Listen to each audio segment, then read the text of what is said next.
The transport ship carrying Earth's first delegation moved through space toward the massive station that hung in the darkness. Minho stood at the window watching the structure grow larger with each passing moment. It was beautiful in a way that took his breath away. The station circled a neutron star and the light from it painted everything in shades of blue and white. Nervous? Yuna asked from behind him. She was the military liaison, though she wore civilian clothes for this meeting. Her uniform stayed packed in her quarters. No, Minho said quietly. Curious, Taeyang joined them at the window. The scientist had barely slept during the 3-day journey. He kept running calculations, checking data, studying everything they knew about the species they were about to meet. The energy output from that station is remarkable, he said. They're more advanced than we thought. Hana, the cultural advisor, was reviewing her notes one more time. She had memorized the greeting customs of 43 different species. Each one had specific rules about eye contact, physical distance, and proper respect. Remember, she said without looking up, the Keltharians consider direct eye contact aggressive. The Vren prefer we stand on their left side, and whatever happens we smile and nod. Always smile and nod, Minho agreed. He had his orders from Earth's government. Make friends, learn everything, accept whatever terms they offer, show them humans were peaceful and eager to join the galactic community. He just hoped the community was worth joining. The docking process took 2 hours. The station's security was intense. They scanned the ship 17 times. Teams of different species boarded to inspect every corner. Minho and his team waited patiently, answering every question with perfect politeness. Finally, they were allowed to leave their ship. The station's interior was overwhelming.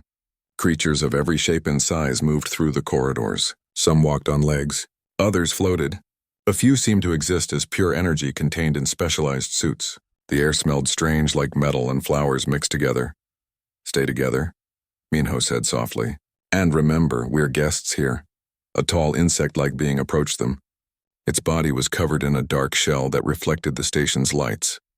4 arms extended from its torso, and its eyes were large and multifaceted. I am Chancellor Vriss, the being said. Its voice came from a translator device attached to its chest. Welcome to the Galactic Assembly. Minho bowed deeply, exactly as Hana had taught him. Thank you for receiving us, Chancellor. Earth is honored by this invitation. Vriss made a clicking sound that the translator rendered as laughter. Honored. How quaint. Come, the council wishes to meet you. The council chamber was enormous. It could hold thousands, and today it seemed almost full. Representatives from dozens of species sat in curved rows, all facing a central platform. Minho and his team were led to the platform. He felt every eye on him as they walked. A crystalline being that seemed to be made of living glass spoke first. I am Vice-Chancellor Mothara. We have reviewed Earth's application for membership. Your species is young, aggressive. You have barely left your own star system. We know we have much to learn, Minho said carefully. That's why we're here. Another voice came from the crowd. This one belonged to a species Minho recognized as Keltharian. They looked almost human, but their skin had a golden tone and their eyes were too large.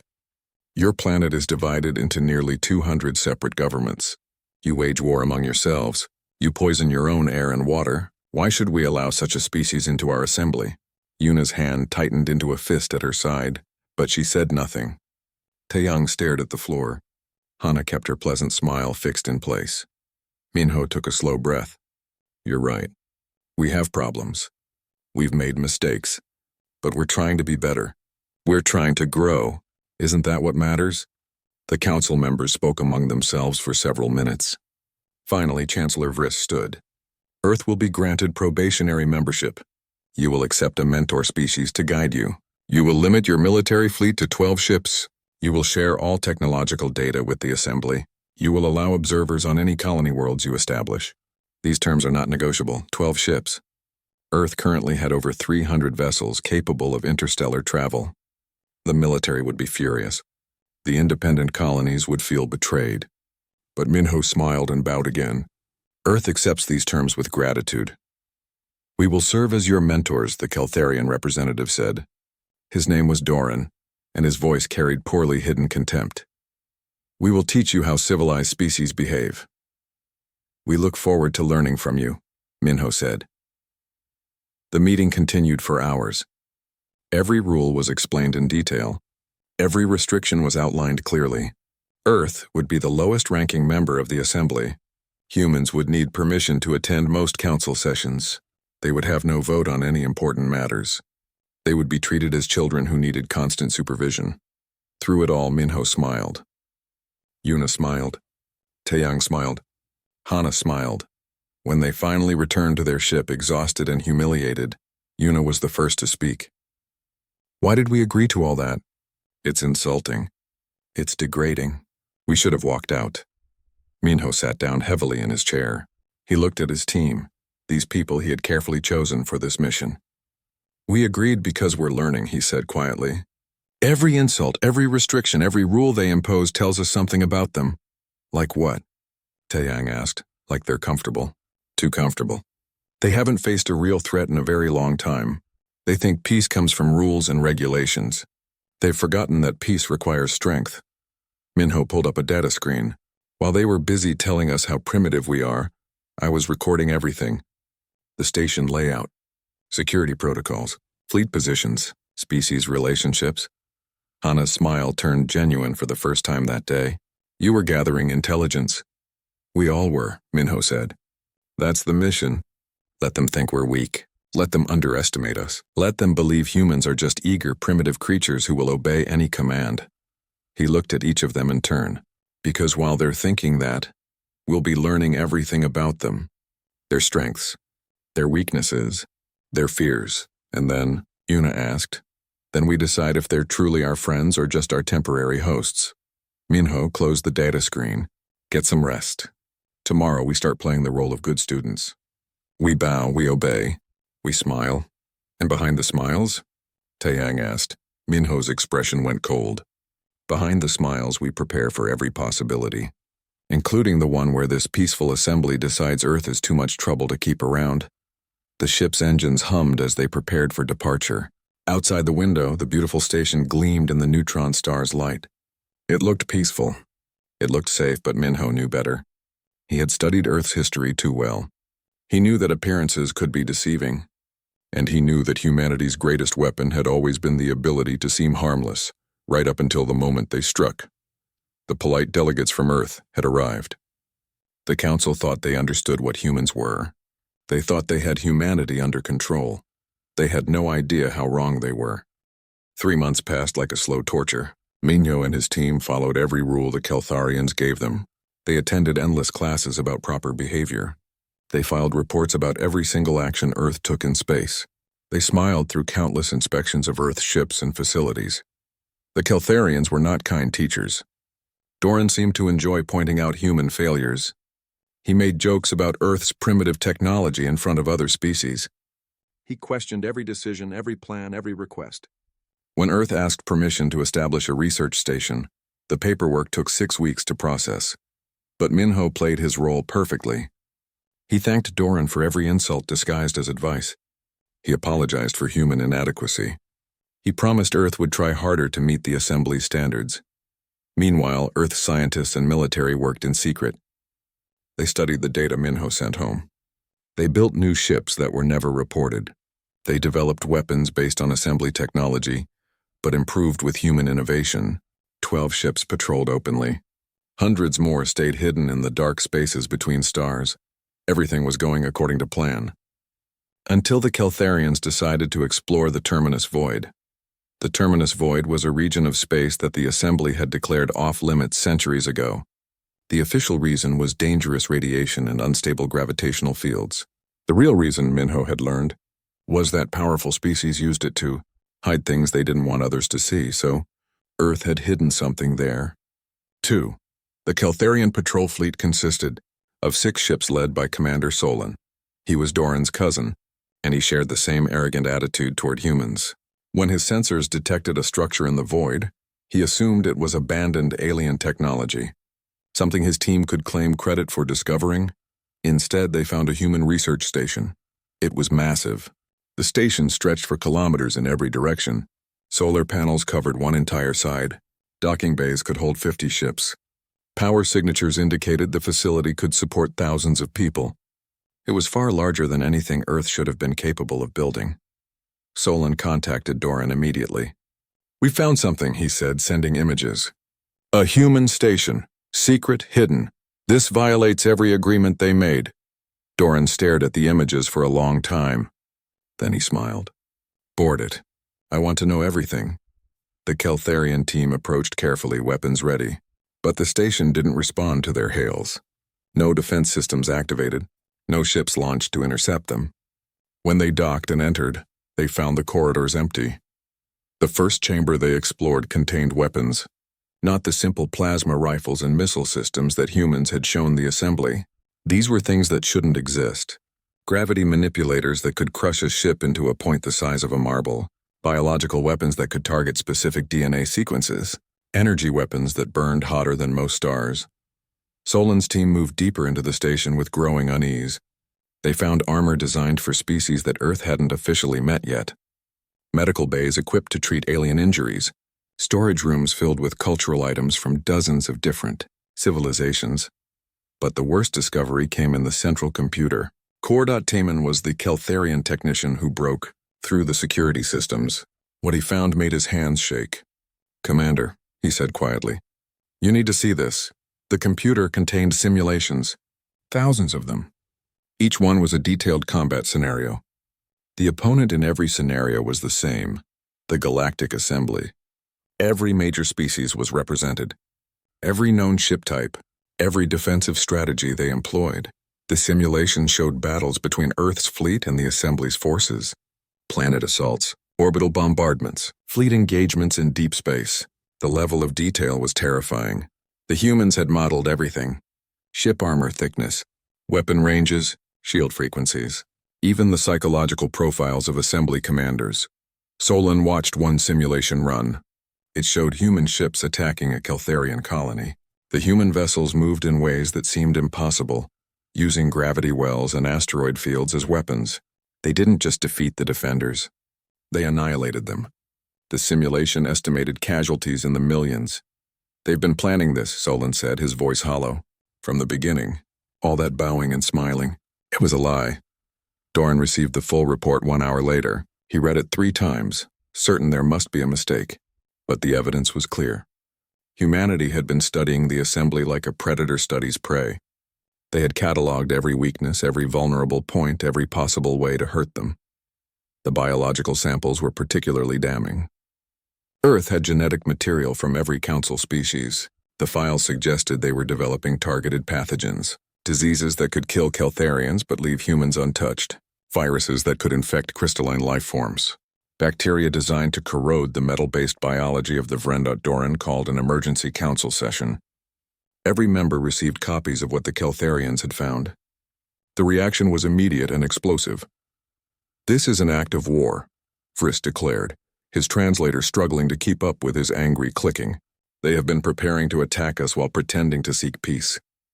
Mothara's crystalline body flickered with agitation. The biological weapons alone justify immediate action. This violates every law of the assembly. Other voices joined in, fear mixed with anger. Some called for Earth's immediate expulsion. Others demanded the human delegation be arrested. A few of the more aggressive species suggested a preemptive strike on Earth itself. Through all of this, Minho remained calm. He had been summoned to the council chamber within minutes of Doran's announcement. Now he stood on the central platform with Yuna, Taeyang, and Hana beside him. They wore the same polite expressions they had worn for 3 months. But something was different. Minho's smile didn't reach his eyes anymore. Yuna stood in a military posture, weight balanced, hands loose at her sides. Taeyang watched the council members with an analytical gaze, as if he were studying insects under glass. Hana held a data tablet like it was a weapon. Do you deny these accusations? Frisk demanded. Do you deny that you built this station in violation of our agreement? I deny nothing, Minho said. His voice was quiet but carried clearly through the chamber. Earth built that station. We filed the proper paperwork months ago. It was lost in your bureaucracy. Whether that was intentional or not, I leave to your judgment. The weapons, Doran snarled. The simulations. The biological samples. Explain those. Minho looked at him for a long moment. Then he turned to address the full council. You want an explanation? Fine. But understand something first. You asked for this. You demanded to see what we were doing. You couldn't just trust that we were following your rules. So now you'll get the truth. He pressed a button on his own data tablet. Images appeared on every screen in the chamber. You think you found something secret? We abandoned that station 3 weeks ago. We left it there for you to find. We knew you were sending patrols into the void. We knew you'd board it, and we knew exactly what conclusions you'd draw. The council chamber erupted in confusion and anger. Vriss raised all 4 arms for silence. Are you saying this was intentional? You deliberately made us think you were planning war? No, Minho said. I'm saying we gave you a test. And you failed it, Yuna stepped forward. Every single thing we left on that station was designed to provoke exactly this reaction. Fear, anger, demands for punishment. You proved what we suspected. The assembly doesn't want peaceful members. You want obedient servants, Taeyang added. The weapons were prototypes that don't actually work. The biological samples are carefully secured and cataloged in compliance with assembly law. The simulations? He smiled coldly. Those are real. But let me tell you something that should terrify you. Those simulations weren't plans for attack. Hana pulled up data on the screens. Every single scenario assumed the assembly struck first. Every simulation was Earth defending itself. We weren't planning to attack you. We were planning how to survive if you attacked us. The chamber went silent. The implication hung in the air like a physical presence. Humanity had spent 3 months analyzing the assembly's military capacity, and they had concluded that they could win a defensive war. This is madness, Doran said, but his voice shook slightly. You have 12 ships. We have thousands. You cannot possibly believe 12 ships that you know about, Yuna interrupted. Tell me, Commander, when your cousin boarded our station, how many security systems did he encounter? Solan's voice came over the communication channel. None, the station was completely undefended. Exactly, Yuna said. Doesn't that strike you as strange? A secret research facility with advanced weapons and no security. She smiled, and it wasn't a pleasant expression. Unless it wasn't actually secret. Unless it was exactly what we wanted you to find. Minho turned to face Chancellor Vriss directly. You wanted to know what humans are really like? You wanted to see past the polite smiles? Fine, here's the truth. We came here hoping for peace. We still hope for peace. But we learned a long time ago that hope is not a strategy. Peace without preparation is just waiting to be conquered. He gestured to the screens showing the simulation data. We studied you. We analyzed you. We ran 10,000 scenarios of what would happen. The council reconvened 2 days later. Those 2 days felt like 2 years to many of the delegates. Behind closed doors, arguments raged. Some species wanted Earth destroyed immediately. Others urged caution. A few asked questions that no one wanted to answer. Minho and his team spent those 2 days in their ship. They weren't idle. Messages flowed constantly between the ship and Earth. Military reports, scientific data, strategic analysis. Everything was being prepared for what came next. When the summons came, Minho dressed carefully. Not in the humble clothes he had worn before. This time he wore a formal suit that marked him as a representative of a sovereign power. Yuna wore her actual military uniform. Taeyang carried multiple data tablets. Hana looked like she hadn't slept because she hadn't. She had been compiling evidence. The council chamber was packed. Word had spread about the human station. Every species wanted to see what would happen. Security was intense. Armed guards lined the walls. Defensive shields surrounded the platform where the humans would stand. Chancellor Vriss began without ceremony. The council has reviewed the evidence from the station in the terminus void. The charges against Earth are serious. Conspiracy, treaty violations, planning acts of war. Before we pass judgment, you may speak in your defense. Minho walked to the center of the platform. He looked around the chamber, meeting the eyes of species he had bowed to for 3 months. Thank you, Chancellor. I'm glad we're finally being honest with each other. He pressed a control on his tablet. Images filled every screen in the chamber. You found simulations on that station. Wargames. Combat scenarios. You assumed we were planning to attack you, but let me show you something you missed. The first image showed a simulation timeline. This scenario assumes the Keltharians attack Earth without warning. Our analysis suggested they would target our orbital infrastructure first, then population centers. The simulation explored our response options. More images appeared. Battle maps, casualty estimates, resource calculations. This scenario assumes the Vren and Keltharians form a coalition. This one includes the crystalline species joining the attack. This one models the entire assembly against Earth. Minho's voice was calm, academic even. In every case, we were responding to aggression, not initiating it. That proves nothing, Doran interrupted. You still prepared for war? We prepared for survival, Minho corrected. And maybe we should talk about why we thought we needed to. He nodded to Hana. She stepped forward and pulled up new data. During our 3 months as probationary members, we noticed some interesting patterns in assembly history. Chancellor, may I ask how many emerging civilizations have applied for membership in the past 500 years? Vriss hesitated. That information is classified. 19, Hana said. We accessed the records. 19 species reached the point where they could potentially join the assembly. Would you like to know how many actually made it to full membership? The chamber was silent. 3, Hana continued. 3 species out of 19, the rest? 8 were classified as too aggressive and isolated indefinitely. 5 were placed under protective administration by mentor species and lost their sovereignty. 2 simply disappeared from the records entirely. One of those was the Torim. Their homeworld is now a Keltharian mining colony. Doran stood angrily. That is a distortion of facts. The Torim were violent. They refused to accept assembly guidance. They refused to give up their military fleet, Hana corrected, just like you asked us to do. When they said no, the Keltharians destroyed them. It took 6 months. 3 billion Torium died, and the council approved the action. Murmurs spread through the chamber. Many of the older member species knew this history. The newer ones were hearing it for the first time. Taeyang took over. We also analyzed the assembly's power structure. Would you like to know what we found? The founding 20 species hold 87% of the council votes. They control 92% of assembly resources. They occupy 96% of leadership positions. He pulled up charts and graphs. The system is designed to keep them in power and everyone else subordinate. That's how peaceful societies function, Mothara said, her crystalline form pulsing with irritation. Structure, order, hierarchy. That's how empires function, Taeyang replied. You call it peace. We call it controlled exploitation. Yuna stepped forward. Let me add some military analysis.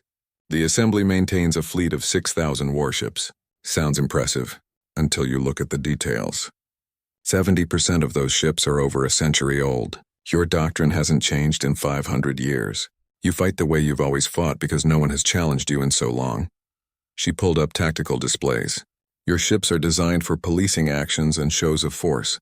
They're built to intimidate species with inferior technology, but your armor is thin. Your shields are optimized for the wrong energy frequencies. Your weapons have short ranges because you never fight enemies who can hit back. You dare, Vriss began, but Yuna spoke over him. I dare because I spent 3 months analyzing every aspect of your military, and I concluded that you're not prepared for real war. You've forgotten how to fight an enemy that doesn't surrender immediately. She smiled grimly. You're like a guard dog that's spent so long being fed that it's forgotten how to hunt. The insult landed like a physical blow. Several delegates stood shouting objections, but others looked thoughtful, uncomfortable. They were starting to wonder if the human was right. Minho raised his hand for quiet. We're not telling you this to be cruel. We're telling you this because you need to understand something. You threatened us. You confined us to our ship. You're talking about punishing us for preparing to defend ourselves, but you don't actually understand what you're threatening. He nodded to Yuna. She pulled up a new display. You think Earth has 12 ships.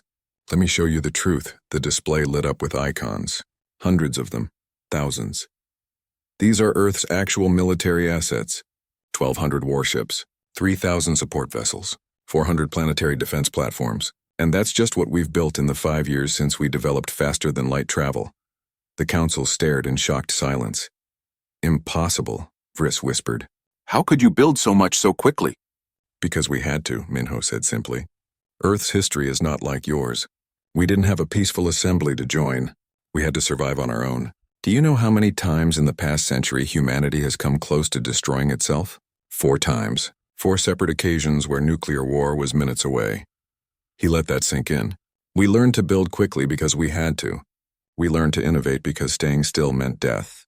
We learned to prepare for the worst because hoping for the best isn't enough. Taiyang added, "Your technology is more advanced than ours in many ways, but it's also stagnant. You've had the same ship designs for centuries, the same weapons, the same strategies. We've had ours for less than a decade, which means we're still improving. Rapidly." Hana pulled up more evidence. "We also need to talk about the messages we found in your bureaucracy. The ones discussing how to keep humans under control. The ones talking about which of our colony worlds would make good territories for assembly species. The ones planning how to divide up Earth's resources after you found an excuse to take over." New documents filled the screens. Internal memos between Keltharian officials. Discussions about Earth's value as a source of labor. Plans for how to profit from human desperation. Doran's face went pale. "Those are private communications." "You had no right." "We had every right," Minho said coldly. "The moment you started planning our subjugation, you lost any claim to privacy. You wanted us weak so you could exploit us, just like you've exploited every other species that joined after you." He turned to address the full council. "You asked why we built that research station. Why we studied you. Why we planned for war. This is why. Because we recognized what you are. You're not a peaceful alliance. You're a protection racket dressed up in diplomatic language." "That's enough," Briss said. "You've made your accusations, but they don't change the fact that you violated our treaties." "Which treaties?" Minho asked. "The ones where you promised to process our requests quickly, then delayed them for months. The treaties where you agreed to fair treatment, then insulted us at every opportunity. Or the ones where you said you'd protect new members, while you were actually planning how to divide us up." He walked closer to the Chancellor's position. "You want to talk about violations? Fine. Let's talk about how the Assembly's charter guarantees sovereignty to all members, but you forced us to give up our military. Let's talk about how you promised equal representation, but we have no vote. Let's talk about how you claim to welcome new members, but you've destroyed more than you've accepted." The chamber erupted in argument. Some species defended the Assembly's actions. Others began questioning things they had taken for granted. The carefully maintained facade of peaceful unity was cracking. Mothara tried to restore order. "Even if your accusations have some merit, you still prepared weapons against us. You still created scenarios for attacking Assembly worlds." "Defending," Yuna corrected. "Every single scenario was defensive.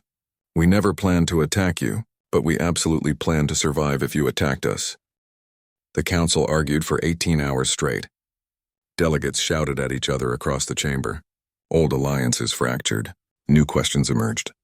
The carefully maintained order of the Assembly threatened to collapse under the weight of uncomfortable truths. Meanwhile, something else was happening that would change everything. In a storage facility on the lower levels of the station, maintenance worker Jiho was doing his routine inspection. He was human, one of the few Earth citizens allowed to work on the station during the probationary period. His job was boring. Check systems. Report problems. Stay out of the way. But today, Jiho noticed something odd. A communication relay that should have been dormant was active. Data was flowing through it. A lot of data.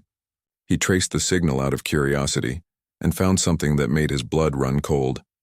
Someone was broadcasting the location of Earth's hidden fleet. Jiho immediately contacted Minho. Within minutes, Yuna had traced the signal back to its source.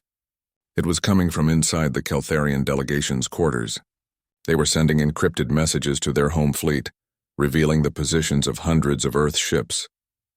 "They're preparing a strike," Yuna said grimly. "They're not waiting for the Council's decision. They're going to hit us while our delegation is still here." Minho made a decision.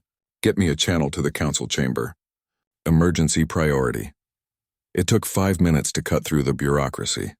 When Minho's face appeared on the screens, interrupting the ongoing arguments, Vriss was furious.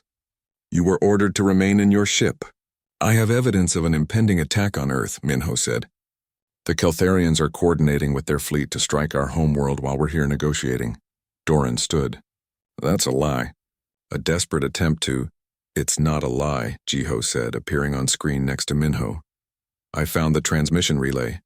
I have the data logs. Someone in your delegation has been sending Earth's fleet positions to Keltharian Military Command for the past 6 hours. Vriss turned to Doran. "Is this true?" "We have a right to defend ourselves," Doran said. "You heard their threats. You saw their weapons. They plan to destroy us. We're simply acting first," the chamber erupted. Some species were outraged at the Keltharians for acting without council approval. Others argued that Earth's threat justified the response. Mothara's crystalline form flickered rapidly, a sign of extreme agitation. Minho watched calmly. Then he said, "I need to show you something. Something we didn't include in our earlier presentation because we hoped it wouldn't be necessary." Hana appeared beside him on the screen. She looked exhausted but determined. "For the past 3 months, we've been running simulations. You saw some of them. Defensive scenarios, but we ran others too. Scenarios that explored what humanity is truly capable of when pushed to the edge." New data filled the screens. Combat simulations unlike anything shown before. These weren't defensive engagements. These were demonstrations of capacity. Pure, terrifying capacity. The first simulation showed a human weapon that could destabilize a star, not destroy it completely, but make it emit a burst of radiation that would sterilize every planet in its system. The calculation showed it would work on 83% of star types in the galaxy. The second showed biological warfare on a scale the assembly had never imagined. Viruses that could spread through jump gates, pathogens that evolved faster than immune systems could adapt, genetic weapons that could be tailored to target any species in the galaxy. The third showed something even worse. A mathematical weapon, a pattern of data that, when processed by most quantum computer systems, would cause cascading failures. It could crash entire planetary networks, shut down life support, destroy financial systems, turn a technological civilization back to the Stone Age in hours.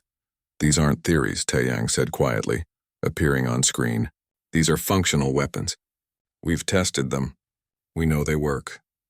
We haven't deployed them because we're not monsters. But if Earth is attacked, if our homeworld is threatened, all constraints are removed." Doran's face had gone white. "You're bluffing. You wouldn't dare use weapons like that, wouldn't we?" Mingo asked. "You're planning to attack our home, to kill billions of humans because we refuse to be your servants. And you think we wouldn't respond with everything we have?" Yuna appeared on screen. "Let me tell you about human history, about what happens when you push us to the edge. We've survived ice ages, plagues, wars that killed hundreds of millions. We've faced extinction and clawed our way back, every single time."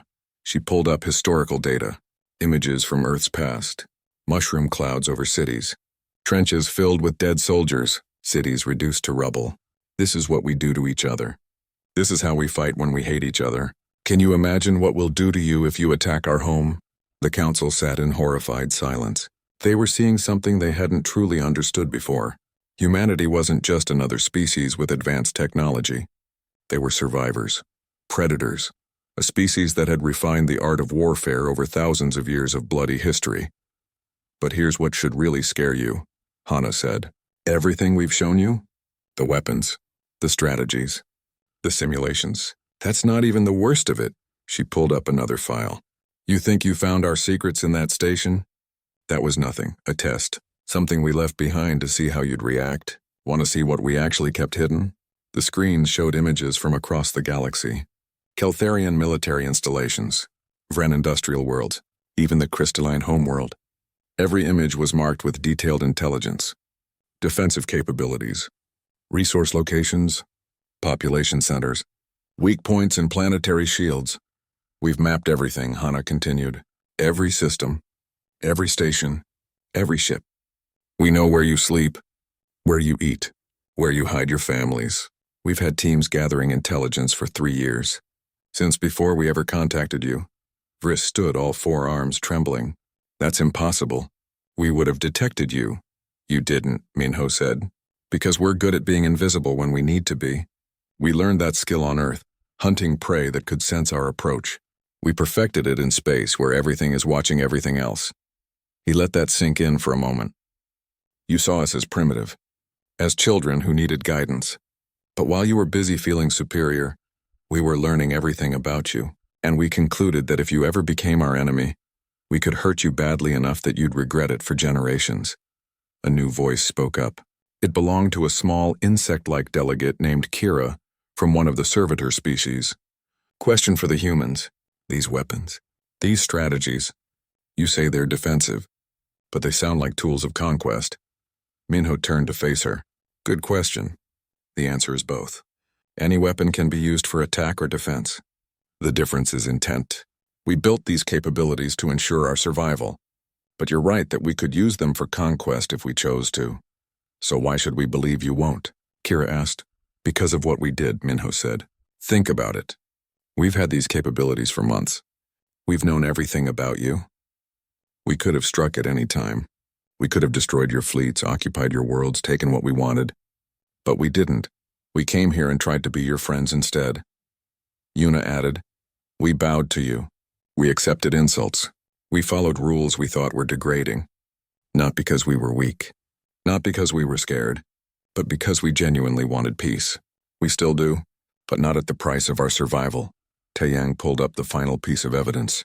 Let me show you something that should clarify our position. These are our true simulation results. Not the ones we showed you before. These are the real outcomes when Earth fights the Assembly. The combat projections ran. Multiple scenarios. Different assumptions. Various starting conditions. In most cases, Earth won. But the costs were horrific on both sides. Trillions of casualties. Dozens of worlds rendered uninhabitable. Entire species extinct. Civilizations reduced to scattered refugees. This is what war between us would look like, Taeyang said quietly. We'd probably win. But look at the cost. Look at what would be lost. Is that really what you want? Is that worth the price of trying to keep us subordinate? The council members stared at the projections in silence. The numbers were too big to fully comprehend. But the message was clear. War with Earth would destroy everything the Assembly had built over 12,000 years. Mothara spoke, her voice subdued. You've made your point. Earth is more dangerous than we realized, but that makes you more of a threat, not less. Why should we allow such a dangerous species to exist? Because eliminating us would cost you everything, Minho said. Because even if you won, which isn't certain, you'd spend the next century rebuilding. And in that century of weakness, what happens to your other enemies? The ones you're not telling us about?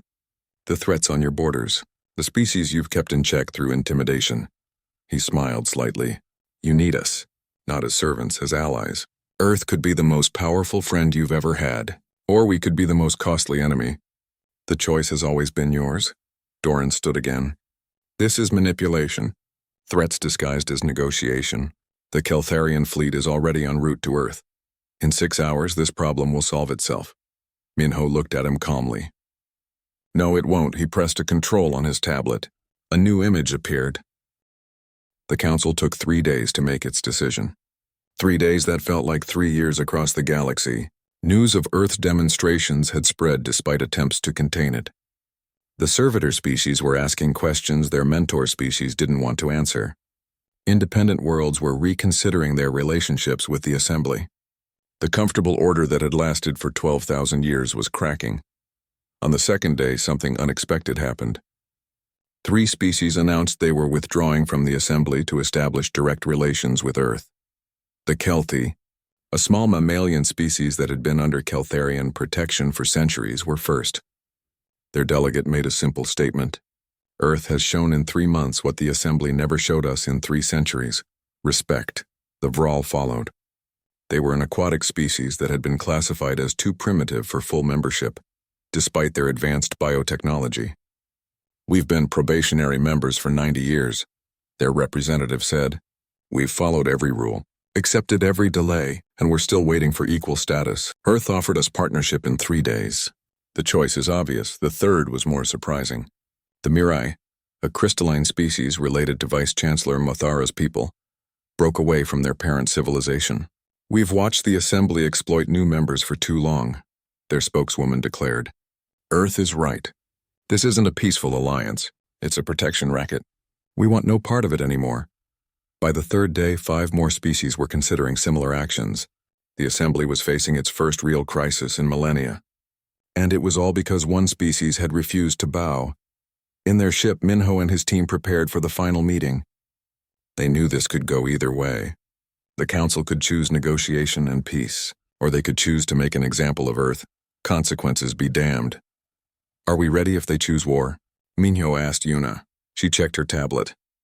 Earth's fleet is at full readiness. Colony worlds are evacuated to underground shelters. Defense platforms are active. All weapon systems are armed. She looked up. We'll lose millions. Maybe billions. But we'll survive. And they'll regret it. Taeyang added. Our allies are moving into position too. The 3 species that withdrew are coordinating with us. Several others have promised to stay neutral if fighting starts. That's better than we hoped. Hana was reviewing intelligence reports. The council is fractured. Half want to negotiate. A quarter want war. The rest are undecided. Doran has been arguing for a massive strike to eliminate Earth completely. But Mothara is counseling caution. What about Vriss? Minyo asked. He's silent. He's been in private meetings with older council members, the ones who remember when the assembly faced actual threats. Hana frowned. I think he's scared. Not of us specifically, of what we represent change. The summons came an hour later. The council had reached a decision. The chamber was different this time. The armed guards were gone. The defensive shields were down. The atmosphere was tense but not hostile. Minho noted these changes. They meant something. He just wasn't sure what yet. Chancellor Vriss stood in the center of the council platform. He looked tired, old. All 4 of his arms hung low, a sign of submission or exhaustion in his species. The council has deliberated, he began. We have considered Earth's words. We have reviewed the evidence. We have consulted our histories and our laws, he paused, and we have concluded that Earth is correct. Shocked murmurs ran through the chamber. Doran stood furious. This is madness. They threatened us. They defended themselves, Vriss corrected, his voice sharp. There is a difference. One we had forgotten in our comfort. He turned to address the full council. For 12,000 years we have maintained peace, but it was not the peace of equals. It was the peace of domination. We called it order. We called it civilization, but Earth has shown us what it really was. Control. Mothara's crystalline form pulsed in agreement. The human simulations revealed something disturbing. Not their weapons, not their strategies, but our own history. They showed us patterns we chose not to see, how we've treated emerging species, how we've exploited probationary members, how we've maintained power through intimidation rather than partnership. She addressed Minho directly. You asked us to look in a mirror.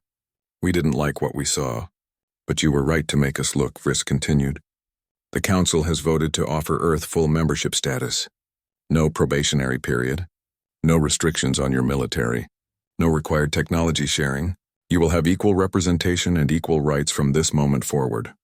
Minho felt relief flood through him, but he kept his expression neutral. And the other conditions you imposed? The mentor species? The observers? Withdrawn, Vriss said. All of them. Earth is recognized as a sovereign equal member of the Galactic Assembly. He paused. If you'll still have us. That last part was said quietly, but it carried weight. The chancellor of the most powerful alliance in the galaxy was asking, not demanding. It was a profound shift. There are additional matters to address, Mothara said. Several species have raised concerns about how we've governed. Questions about fairness, equity, treatment of newer members. Earth's arrival has forced us to examine issues we had been ignoring. She gestured to the servitor species delegates. We propose a comprehensive review of the assembly's structure. Representatives from all member species, regardless of status or founding date, will participate. The goal is to create a truly equal alliance. Kira, the small insect-like delegate who had questioned Minho before, stood. The servitor species support this proposal. We also request that Earth be part of the review committee. They have shown they understand something we all need to learn. Minho exchanged glances with his team. Then he stood. Earth accepts full membership in the assembly, and we're honored to participate in the review process. But I want to be clear about something. He walked to the center of the platform. We didn't come here to destroy your alliance or to dominate anyone. We came looking for a place in the galaxy. We still want that, but we need it to be a real place. One where we're respected, where our sovereignty is protected, where peace doesn't mean submission. Yuna joined him. Our military will remain at full strength. Our weapons development will continue. Our intelligence gathering will not stop. We're not doing this because we don't trust you. We're doing it because trust without verification is just waiting to be betrayed. That's a lesson humanity learned the hard way. Taeyang added, but we'll share what we learn. We'll work with you to improve assembly defenses. We'll contribute our innovation to the common good. Because that's what allies do. Real allies. Not masters and servants, Hana stepped forward. And we'll be honest with you. Always. Even when it's uncomfortable. Especially when it's uncomfortable. That's what you need from us. Not polite lies. Not comfortable deceptions. The truth even when it's hard to hear. Friss made a clicking sound that the translator rendered as a laugh. I think we've had enough of your truth for 1 week.